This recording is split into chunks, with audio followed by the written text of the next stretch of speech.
bien-aimés, je suis Christ, votre frère en Jésus-Christ. Je vais partager cette pensée biblique avec vous. Bien-aimés, se rendre régulièrement à l'église est une très bonne chose. Faire l'œuvre de Dieu est une très bonne chose. Lire la Bible régulièrement est une très bonne chose. Communier entre sœurs et frères dans les églises est une très bonne chose. Mais par-dessus tout, bien-aimé, ces choses ne te garantissent pas une place au ciel. C'est plutôt la pratique de la parole de Dieu qui te garantit une place au ciel.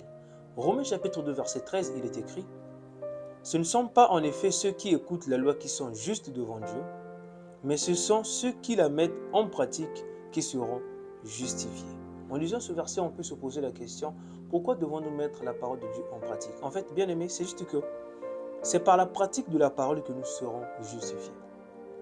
C'est par la pratique de la parole que nous serons justifiés.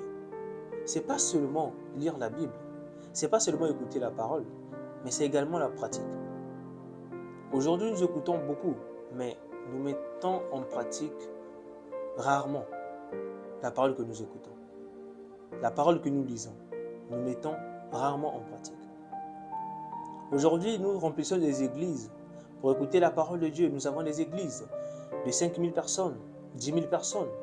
Mais lorsque nous observons, nous pouvons voir que, ou encore remarquer, au moins il n'y a que 5% ou 10% des membres qui pratiquent la parole de Dieu. Beaucoup de personnes ne mettent pas en pratique aujourd'hui la parole de Dieu. On se rend dans des églises et après la prédication, c'est comme si on était quelque part où on était juste là pour se distraire ou faire passer le temps. Aujourd'hui, un chrétien n'a plus cette motivation ou n'a plus ce réflexe-là de vouloir mettre en pratique la parole qu'il écoute. Ou encore la parole qu'il lit dans la Bible en fait. On ne pratique plus. Bien aimé, la parole que tu vois aujourd'hui, elle est très douce, mais elle est également dangereuse. La parole devient dangereuse au moment où tu as la connaissance, mais tu ne pratiques pas. La Bible dit que c'est par la pratique de ces paroles que nous serons justifiés.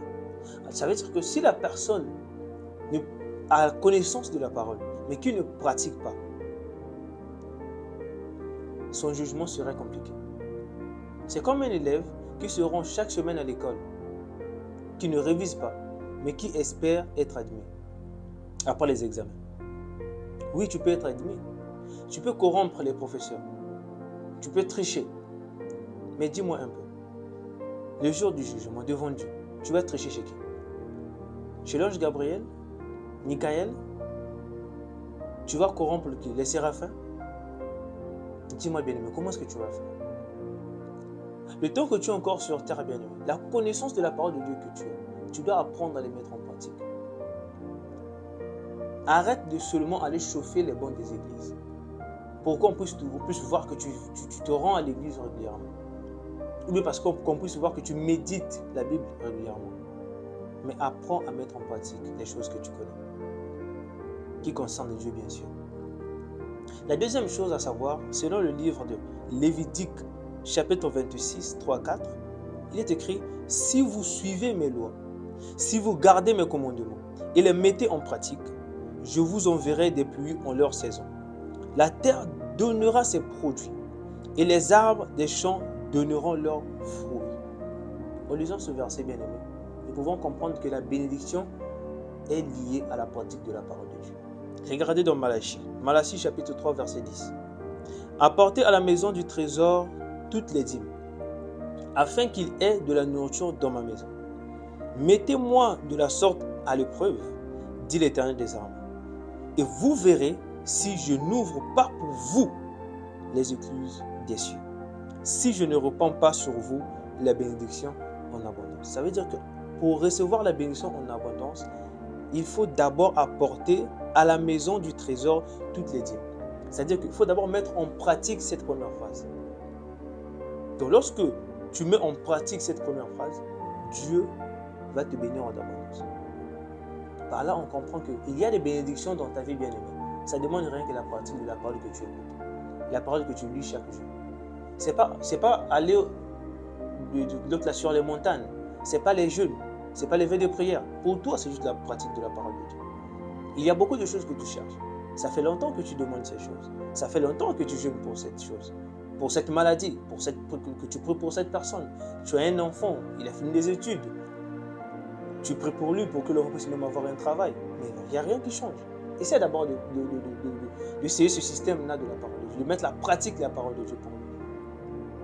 Toi, fais un programme juste pour mettre en pratique la parole de Dieu. Et tu vas voir un changement. Mets en pratique ce que Dieu te recommande. Mets en pratique ce que ton pasteur te recommande. Dieu te parle aussi directement, tu le sais. Et Dieu te demande de faire des choses, mais tu ne pratiques pas. Tu te bases seulement sur des vieilles choses. Seulement, bon, on ne va pas dire vieilles choses, mais tu te bases seulement sur des choses que tout le monde fait. Tu te bases justement sur ça. Alors que Dieu te dit, mets en pratique ma parole. Mets en pratique ma parole. Bien-aimé, retiens ceci. Pour aller au ciel, nous passerons par le jugement. Et la pratique de la parole du grand juge, notre Seigneur Jésus-Christ, sera une arme redoutable devant le grand juge au jour du jugement. Sois béni, bien-aimé.